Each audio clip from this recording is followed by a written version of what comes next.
Okay, I'm going to go ahead and call to order this meeting of the City of San Diego Commission on Police Practices Ad Hoc Transition Planning Committee meeting of Friday, October the 7th, 2022.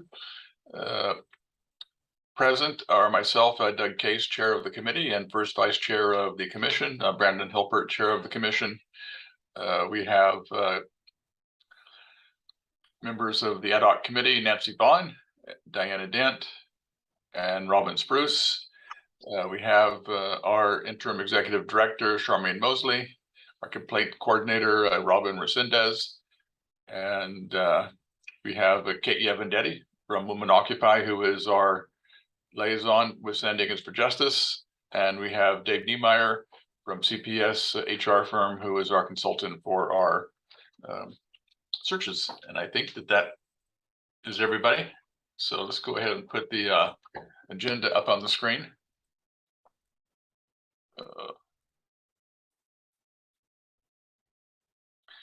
And we have any public comment?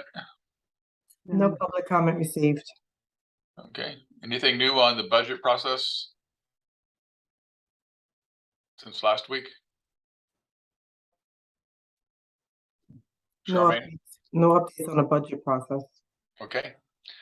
And staffing, we have Dave here to give us an update on where we stand with the review of applications for the community engagement coordinator and the supervising investigator. Thank you, Doug. So this week I interviewed 10 candidates for the supervisory investigator position. So I will be working on a report that will be delivered to Charmaine sometime early next week with recommendations on candidates to move forward with. With the community engagement coordinator, I've identified 13 candidates to interview for screening, which I'll also be doing next week. And then my goal would be to get her a similar report for that position the week after next. And so then obviously once you have those, we can then discuss times for review with the appropriate people.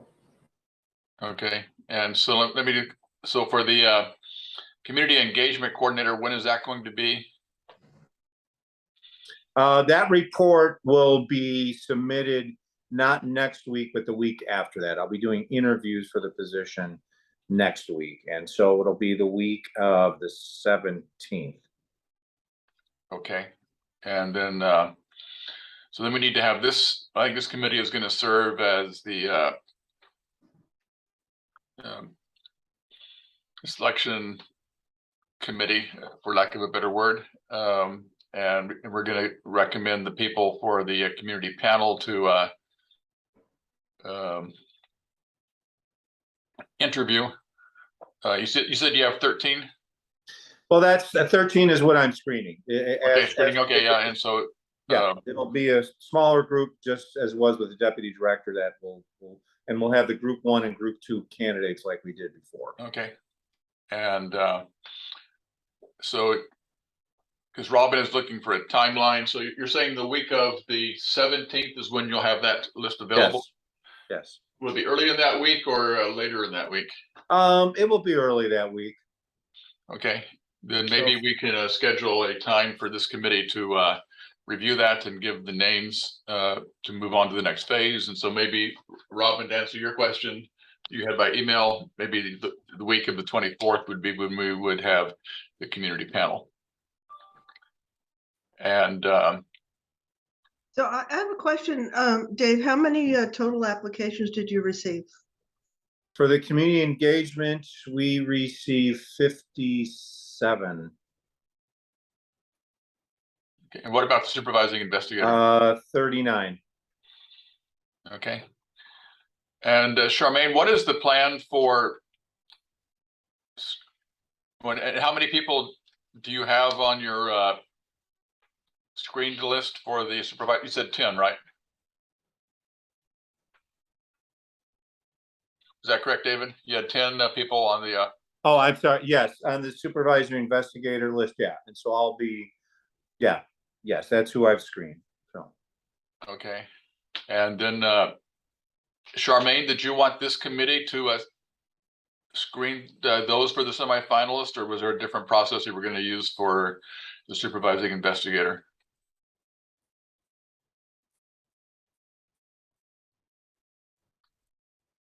Okay. She mentioned she might have to. Yeah, and she's not Okay, responding. So, Yeah. Okay. I'll check with her later, because I'm not sure how we're going. We're not going to have two different panels for that, but we do need to cut it down from 10 for the interviews. And so I'll check with her. We probably will. Well, I'll check with her to see what her intent is, because the selection committee will be made up of the cabinet and a community representative. And so maybe that committee will be the ones that will help her with the narrowing it down. And see, Kate has her hand up. Yeah, I just didn't remember. So you talked about the interview after they go to Dave, then they're going to go to this committee. Does that include me or not? It does not include you. Okay.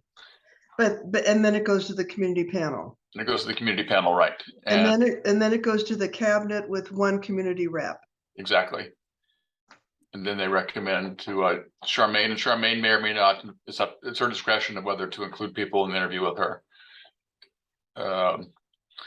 And I'm guessing that probably for the supervising investigator, the group that'll screen the applicants that Dave recommends to decide on who will be interviewed will be the interviewing committee itself. But I'll confirm that with Charmaine. And hold on a second, I'm getting a text. I'm not sure if it's for this or. So I have another question because I get asked these questions.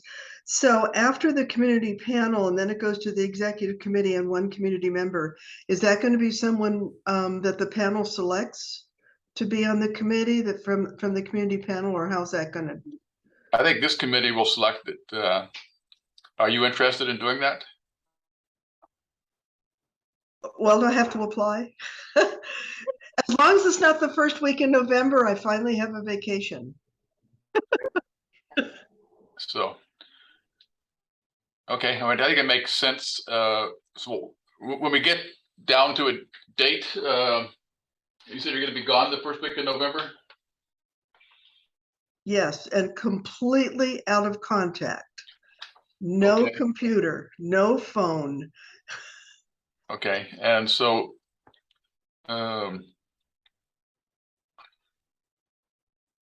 suggestions for another person, if that may be around the time, because if Robin is did Robin already leave? Where's she on my? No, She's up there. she's here. Is it in the upper corner? Is Yeah, Robin's I going mean, to be doing the? if it's going to be that week, then maybe the community panel and with Robin can pick somebody. Okay, Robin has her hand up. Maybe she has a suggestion. I didn't have a suggestion. I had a question, which is exactly what Kate is getting at: is how are we picking that community member? And we could. So I'm gonna once again review what we just talked about because I keep getting turned around. So we're gonna get these candidates potentially and be able to have a narrowed down from 13 sometime the week of 10/24, which would be the expectation that the community panel meet and interview within that week at some point. Then we report back to whom? Okay, it goes to the interviewing panel, which is made up of the cabinet and the one community person. Okay, so wait, okay, so cabinet, okay, that's where I was losing it. Okay, so CPP cabinet and a community member, and then from there, it's gonna go to Charmaine to make the final decision. Okay. And Charmaine texted me, well, the process for the supervising investigator, we'll discuss at the cabinet meeting on Monday. Okay. And well, why don't we wait until next week and decide? But it may be a good idea. It may or may not be a good idea, but it may be a good idea to simply have the community panel recommend a community person to serve on the interviewing panel. And so we'll discuss that next week. Okay. And okay, anything else with regard to the personnel? I was gonna say the other thing is Charmaine also shared that she asked Robin to do a flow chart or kind of like a process of how that's going to go. And I think we could probably include dates there. So Robin, the other Robin, Me. I think that's something that you might be able to then share with the community. We'll have like kind of here's how the chart works out. Here's the estimated dates of when we think we're going to have those things achieved. And that might help kind of alleviate any questions or confusion on that. Okay, and the flow chart is just for the community engagement or? Yeah. Okay, that's a good idea. Okay, and then if you could put the agenda back up. I mean, Robin keeps moving in my screen, maybe because. So part of it is when people raise their hand, it bumps them. It usually should bump them up to the very Yeah. first. Okay, and the upper left, and then they go Yeah. back to where they were. Yep. Okay, Kind of. So the idea is, I mean, at least when I've been trying to lead meetings, it kind of helps to show you, and it also does it in order, so you can see who put their hand up first. But it doesn't always work that way. But yeah, okay, that's why we move around so much, Doug. okay. So item C, the implementation ordinance was adopted by the city council this past Monday, as were the interim operating procedures. It has to go to a second reading, and I'm not sure whether it requires 30 days for the second reading. Somebody told me it's just 2 weeks, and somebody in the city council told me that, but I forget who it was. But then it requires 30 days after the second reading for it to go into effect. But usually the second reading is just on consent.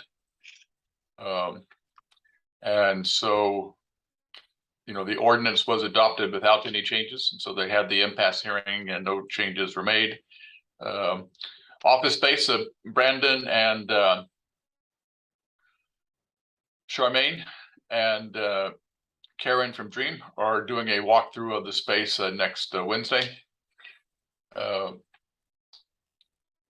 Nothing new on standing rules. I don't think there's anything new on community outreach other than the community panel. Okay. And we haven't got any meetings scheduled with the mayor and city council members. We may, depending upon how we proceed with the various operating procedures, need to do that. And maybe that would be a good time, since we're talking about the implementation ordinance, to mention that I didn't have a chance to count it before this meeting, but there's about at least 8 operating procedures that are mentioned in the implementation ordinance. There's an operating procedure for investigations. We're going to need one for discipline. There's going to be one required for the selection process for commissioners, one for our annual report, one for an annual community meeting, and several different other things. And so we're going to be meeting with our legal counsel next week to decide how to proceed on those. Sorry, I'm trying to read text as I'm conducting the meeting, which is hard to do. I think Dave was saying goodbye. Okay. And so we have, oh, Dwayne is not here today, I thought. But when I meet with him on, I think it's Wednesday or Tuesday, which day is it we're meeting, Brandon, do you recall? Let me look at the calendar real quick. I don't remember off the top of my head. Yeah, I think it's Wednesday. We can ask him, you know, this committee has reviewed the investigation procedures, but some things were dependent upon the implementation ordinance. And since no substantive changes are made to the implementation ordinance, we may be able just to take it as we last reviewed it and put it on the agenda for the full commission at our October meeting. But we can discuss that also with Dwayne on Wednesday. Yeah, it's Wednesday at 2:30. Okay. And then, speaking of operating procedures, the implementation ordinance as approved indicates that the commission may make nominations for the permanent commissioners. And it also indicates that we will establish a standing rule for those for that process. I'm assuming since it's referred to as a standing rule, I mean, as an operating procedure, that will require the approval of the city council, but that's something we need to confirm. And if you can scroll down, and sorry, I'm not sure where in the minutes, where in the packet Charmaine put it, but if you can find the proposal that I agreed to work on for next week. Near the bottom.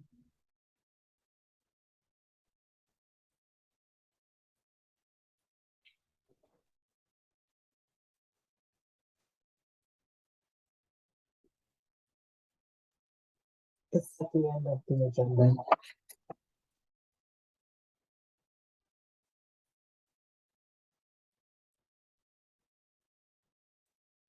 So it should have been right above that. Wait, That looks like it, isn't it? next process. Yes, okay. So and some of this is what we had talked about previously in this committee, but let me just go through this because this also will need to go to the full commission on October. So item 1 is that the commission shall appoint a nominations committee to be comprised of 9 members with 3 current or former commission members and 6 community members to be chosen by the commission. 2 academic professionals who specialize in policing, criminal justice, and/or civil rights, and 4 from community nonprofit organizations or with relevant experience in various fields, including but not limited to racial and identity profiling. All that actually the commission already approved in a prior recommendation or prior memo.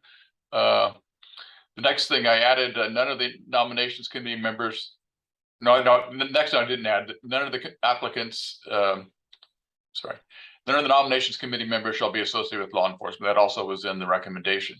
What I added was applicants for the commission shall not be eligible to serve on the nominating committee. So the nominating committee can't nominate themselves. Oh, shucks. Okay, and then 2, all applicants must submit an application via the boards and commissions website, which is on board.sandiego.gov. Applicants may submit up to 2 letters of recommendation from individuals or community-based organizations. Currently that's how we are collecting our materials. And that makes sense to do, although I think in the future we may want to either have our own site or revise the site if they choose the Commission on Police Practices, because there are some other things that we may want to include on the application regarding the qualifications, maybe a checkbox, and also make it easy for them to submit letters of recommendation from as part of their application. Okay. 3, all applicants must attend the orientation session to explain how the commission operates and time expectations. And if anybody has any questions about any of these things, just raise your hand or shout out. Number 4, 7. okay, wait a second. We haven't got there yet. The nominations committee shall interview all eligible applicants. All applicants shall be asked the same questions to be approved by the city's human resources department. Each nominations committee shall submit a rating sheet. The committee will provide a list of candidates that reside in low and moderate income census tracts, because that's one thing that we have to look at in making our nominations, and that's not on the application. And so we'll need hopefully somebody from the city that'll be able to give that information to us. The nominations committee shall recommend 1 person for each of the open seats. And those seats are the 2 youth designated, 9 city council district designated, 5 from low and moderate income and U.S. census tracts, and 9 at large. The nominations committee shall take the priority qualifications as indicated in the implementation ordinance for the at-large seats into consideration in making those appointments. 7 is for the initial. That was my question. 2023, right? Yes. Okay. I thought you were going to have something. No. No. Okay. Thank you. Anyway, so yeah, for the initial 2023 appointments, the nominations committee shall determine which are recommended for an initial 1-year seat and which are for the 2-year seats. 8 is the nominations committee shall prepare a brief statement of qualifications for each of the recommended candidates. Scroll on down. 9, the nominations committee shall send all the recommendations to the city council along with application materials for all candidates. 10 is the final selection shall be at the sole discretion of the city council, which is not required to accept the nomination committee recommendations. Let me finish and then I'll go back. I'll see your hand up, Kate. Okay. And then 11 is background checks will be conducted by the city's personnel department prior to appointment. Kate. I think it was on number 1, about the nominations committee, and it said that they should not be associated with law enforcement. I wondered if you wanted to actually use the precise language in the ordinance, because associated, I think, is a little loose. And obviously there was a lot of discussion back and forth about the language in the ordinance.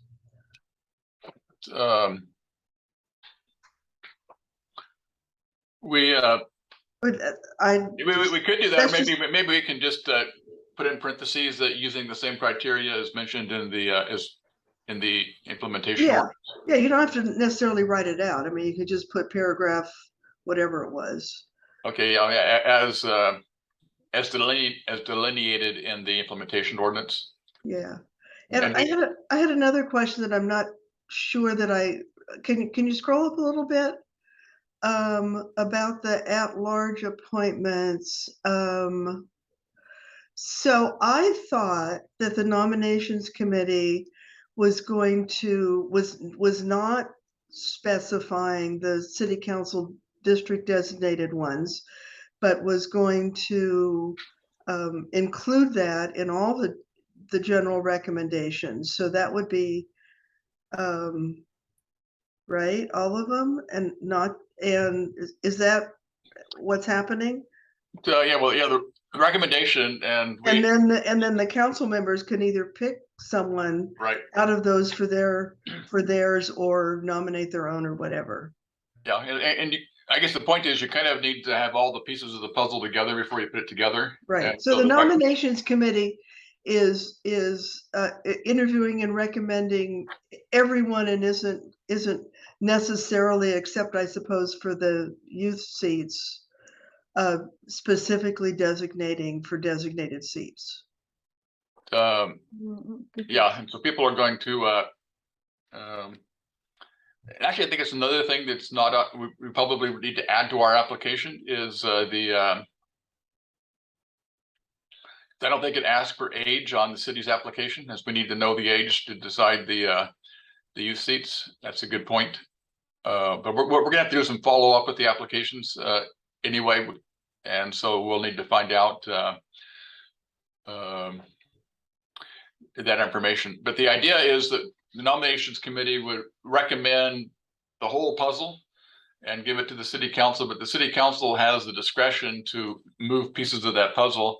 And in particular, the city council member for a particular district will want to have input on the designated person for their person, which is why it's important that we give them all the information. So if they choose to pull out one puzzle piece and put in a different puzzle piece, they need to know, for example, if we recommend A for District 1 and the council member for District 1 chooses B, A may be, still appointed to the commission, but not in the council designated seat, but they need to know. Well, so that's my question. Are we recommending for designated seats, or are we just recommending in general other than the youth designated seats? And then when we forward it on, we identify what district they're in and whether certain applicants qualify under the low and moderate income census tract. Well, I think the plan I frankly don't think that the nominations committee should be picking the district designated ones. I think that should just be open and fluid.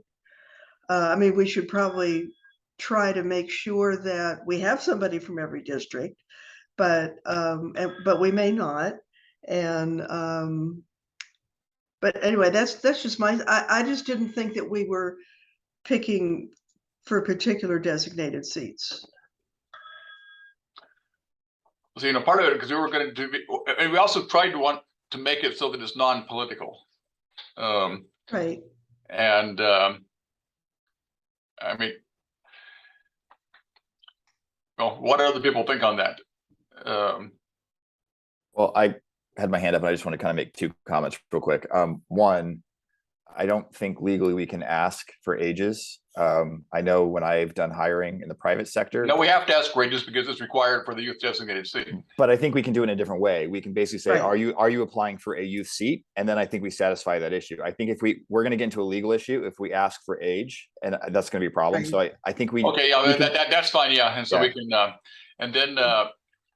I think we can just have people and Kate made a self-select. comment about looking at the youth seats differently. Were you anticipating that the nominations committee would not look at the youth seats, or that we would look at the?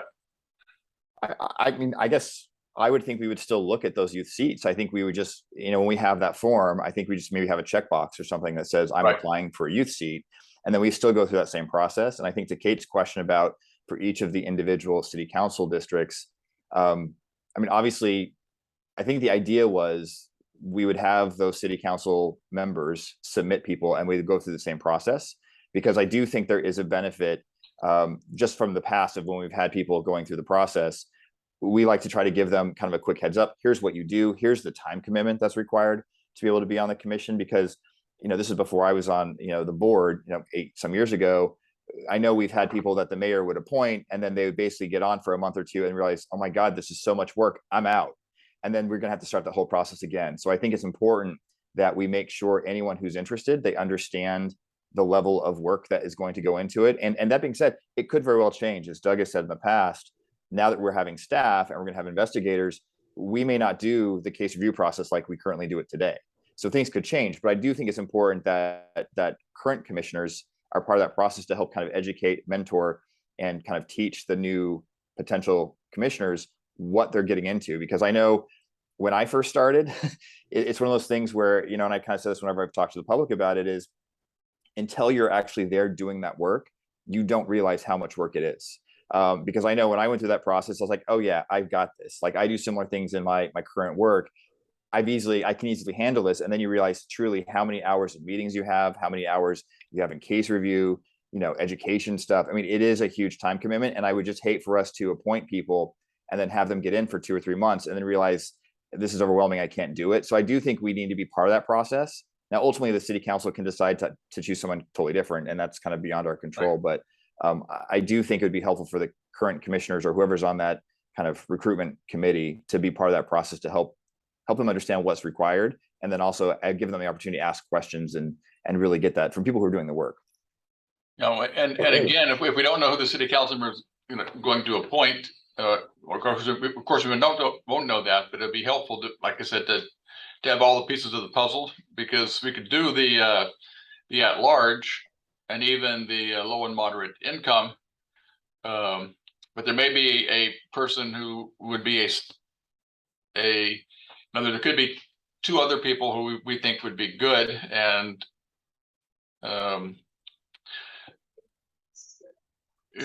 for the city, you know, council designated seat, but we wouldn't want the second person to be, you know, out, not have an opportunity, you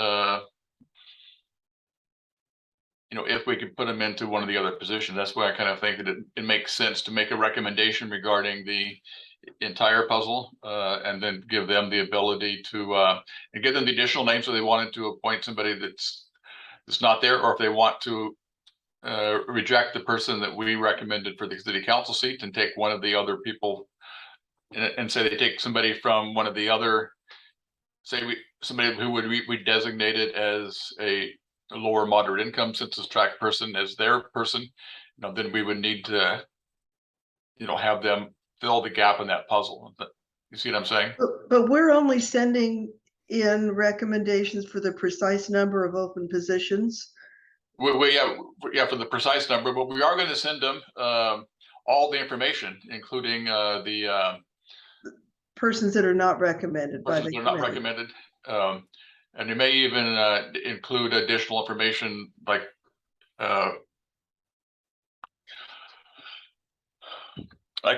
we could even include the information about the people that are not recommended, from the nominating committee. So they may make, in addition to a paragraph about each person, they may make a couple of sentences of comment about the other nominees in case the city council wants to consider them. Nancy. So the thing that I've been concerned about is that there are multiple districts who have had very hard time providing us with members for CRB when we ask them to. I think it'd be a good idea for this committee, this nominating committee, to come up with somebody for each district, just to give them a heads up, Kate, because some of those people just couldn't find anybody. Yeah, and if it turns out the nominating committee, we don't get a nomination, say from a district 6, we can go to the council office in District 6 and say, we need nominations from your district. And we can also go out to the community as a whole and say we have nobody from this district, or we need, if we have holes. And can you put the nominations, the procedures back up on the screen, Robin? Yeah, I think that's the best way to do it, Doug, is if, when you go through everybody who's applied, if there have been no applications from a particular district or none that the nominating committee would move forward, then that's something else that you send to the city council along with the recommendations and say, look, council person in D6, we don't have anybody. So you need to work on that. Hey, can you go back up to number 1?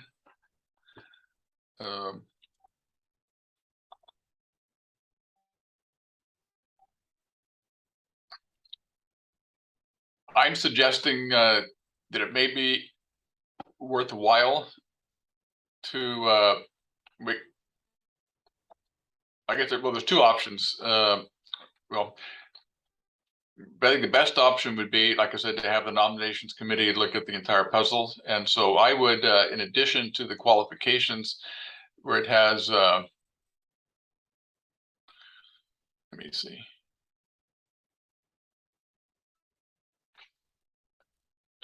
I would say 6 community members to be chosen by the commission, 2 academic professionals, 1 representing a youth organization, and 3 from other community nonprofit organizations.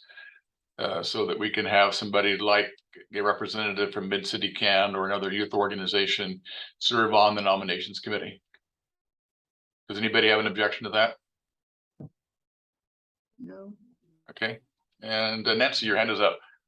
Oh, sorry. Okay, then if you can make a note of that, then I'll make that change. And I guess it would be a youth nonprofit organization.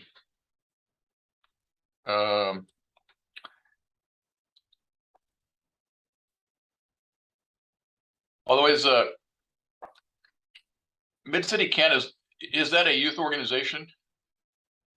I think so. No, they have a youth council. It's part of Mid-City Can. Okay, but I think their youth council would qualify them. So yeah, that would qualify as a youth organization. Mm-hmm. Okay. But I don't think we have to say it's a youth organization. But I think my point is, I want we need at least 1 youth on the committee who's not going to be on the commission, but is going to be involved in selecting. Right, but there could be, well, of course, there's no really young people in Women Occupy, but there could be, people within that youth age range in other organizations that are just general nonprofits. Okay, well, that's another way of doing it, to say that from the 4 nonprofits, 1 of them must be in the 18 to 24 age group. How's that sound? I think that's better. Okay. Because I don't know how many, I just don't know. I mean, I know Mid-City Can very well, but I don't know how many other groups there are out there that are just youth focused. Yeah. That would be involved in this. Yeah, and I'm guessing that Mid-City would come up with somebody for us, yeah, but that's probably a better way of doing it, that at least one of the representatives from the community nonprofit organizations will be a young person themselves. Okay, then I think scroll all the way down to the bottom.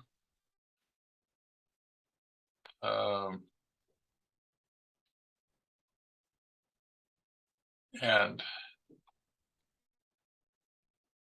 okay, and so then we can move on to the next item, which was the selection process for the executive director. When I put operational standing rule, but it should be what operating procedure and not operational standing rule.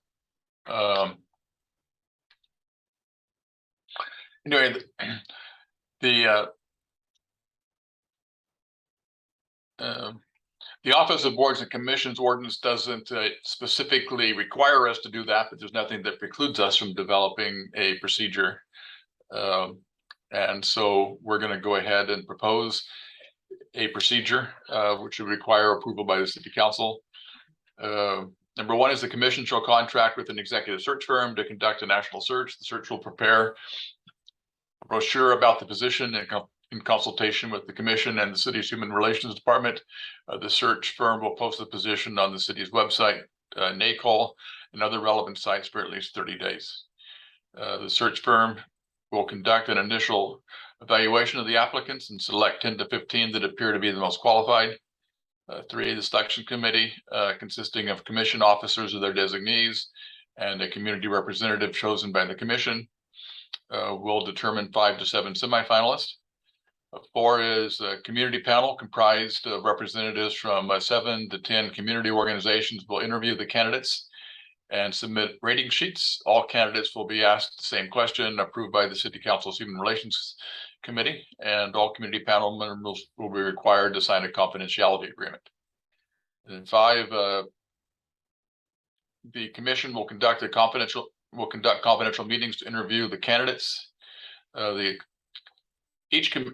Every commissioner will submit a rating sheet. All candidates will be asked the same questions approved by the city. Well, it says Human Relations Committee, it should say department, and it should say department up there too. I was so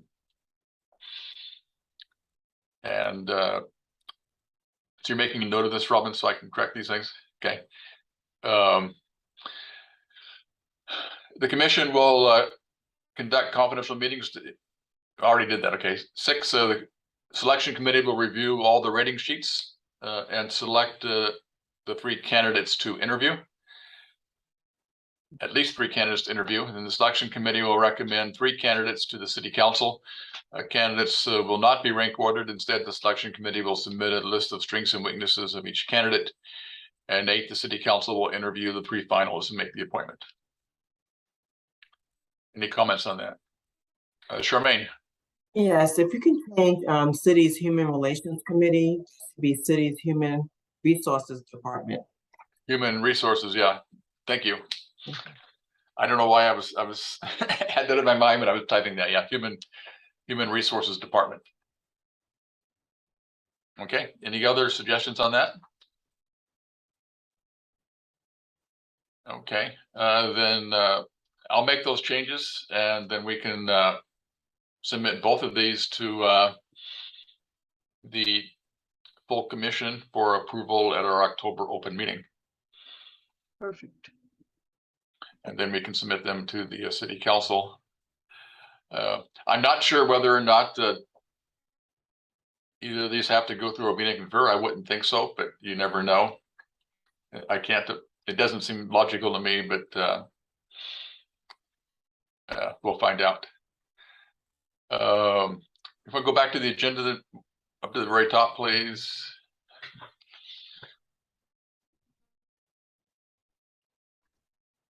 Okay. Implementation ordinance and interim operating procedures. Actually, well, the next steps, and we already talked about that, is a meeting with our contracted outside counsel to determine the steps for creating the operating procedures. that are mentioned in the ordinance itself. And D, we already talked about as well. We've already, oh, no, I'm sorry. D is the standard operating procedure for review of SDPD internal investigations. And we'll need to create that. I think that the review process will be very similar to what the review process for the complaints generated investigations. The only thing that may be different is how we are notified of the investigation, since there's not a complaint. So we'll have to work that out with the police department. Okay, Charmaine, then Kate. Oh, Charmaine took down her hand, so we'll go to Kate. Actually, I'm a little slow and I may have missed this, but in connection with the commission, the process of getting on the new commissioners, is there any discussion about how the position is going to be advertised other than just on the city website? Is there, I mean, does the city do that? Do they send it out on social media? I mean, that sort of thing, other than assuming that our groups will send it out? Well, the executive search firm usually takes care of that. And so for example, on the current positions, they're put on the city's website. Is the executive search firm, I'm sorry, doing the commissioners? I missed that. No. Oh, I'm sorry, I misunderstood you were saying all the commissioners. Yeah. Now that we have a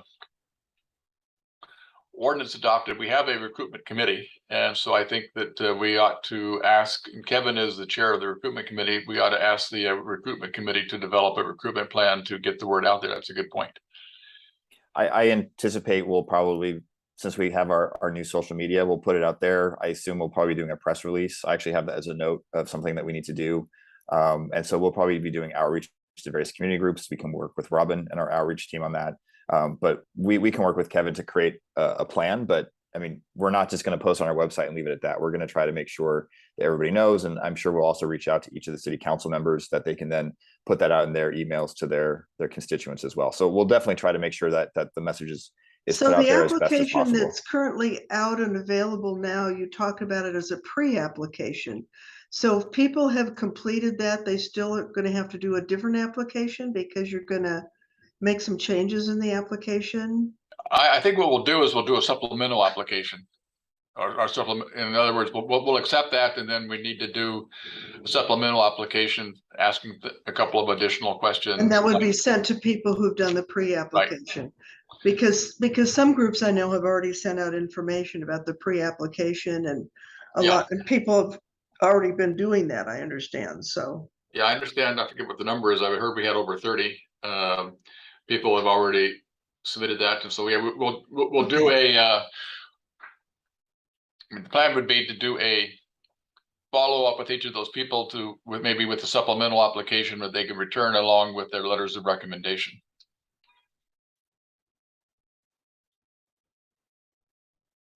Okay.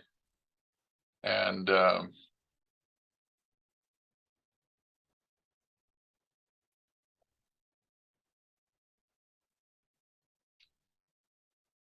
okay. So do we have any more discussion about the review of internal investigations? Okay, and then agenda items and scheduling for next week's meeting.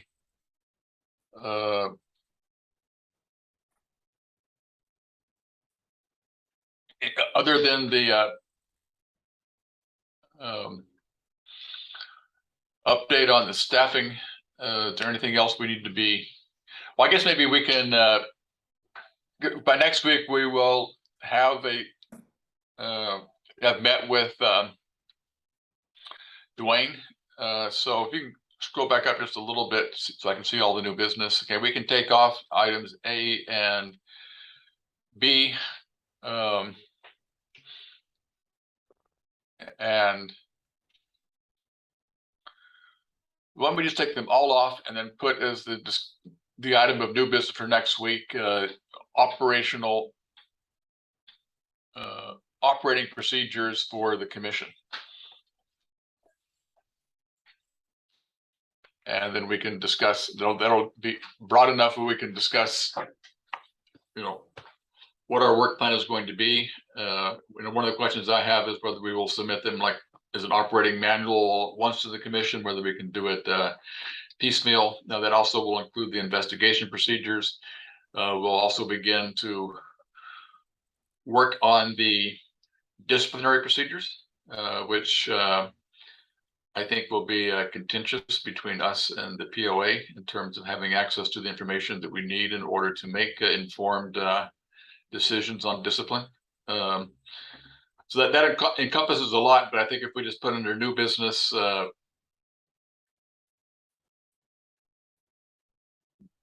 operating procedures for the commission, then we can discuss all those at next week's meeting and come up with a game plan. And that should probably take the better part of the meeting along with the updates on the other things. Okay. Anything else that we need to discuss today? Okay, so I think that we're making progress.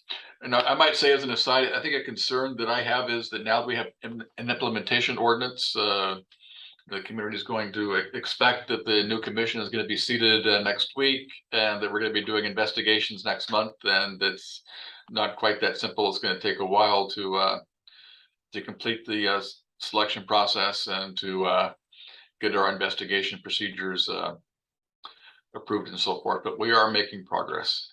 I'm sure Kate will take care of telling everybody to calm down, Doug. And You saying I'm a big mouth, Nancy. No, I think you're interested in keeping everybody calm, and so you have the access, and I expect you to smooth everybody and calm them down, and I hope you have a wonderful vacation. But and it may make sense. I'm not sure the best way to do it. We developed a timeline, and now we're on our timeline because the timeline included the implementation ordinance being considered in October, and it was, and that was the major question mark. And so I think that the next major question mark is how long the meeting confer is going to take on the investigation and disciplinary items or disciplinary recommendation items. But I think that. I think we're on target according to our timeline. I'm just hoping that, the way it was put in the media is everything is now approved and ready to roll. And we're over 2 mountains, but we still have a third one to climb. Well, I think it was unfortunate that they didn't mention at the city council meeting that there needed to be a second reading and when that might be. We were there the whole time and I didn't hear them say that after the vote. Yeah, but I'm not sure that they normally do that. But I think it's a matter of scheduling. But I forget who I heard it. I had a discussion with somebody on the city council this past week, and we've heard the same thing about 2 weeks. Yeah, and I was told that it may not. They didn't think it required a month, but it probably would be 2 weeks. But it does definitely require a month after that before it goes into effect. Okay, so I think that unless there's anything else, we're done for the day, and we'll reconvene next week. Thank you, everybody.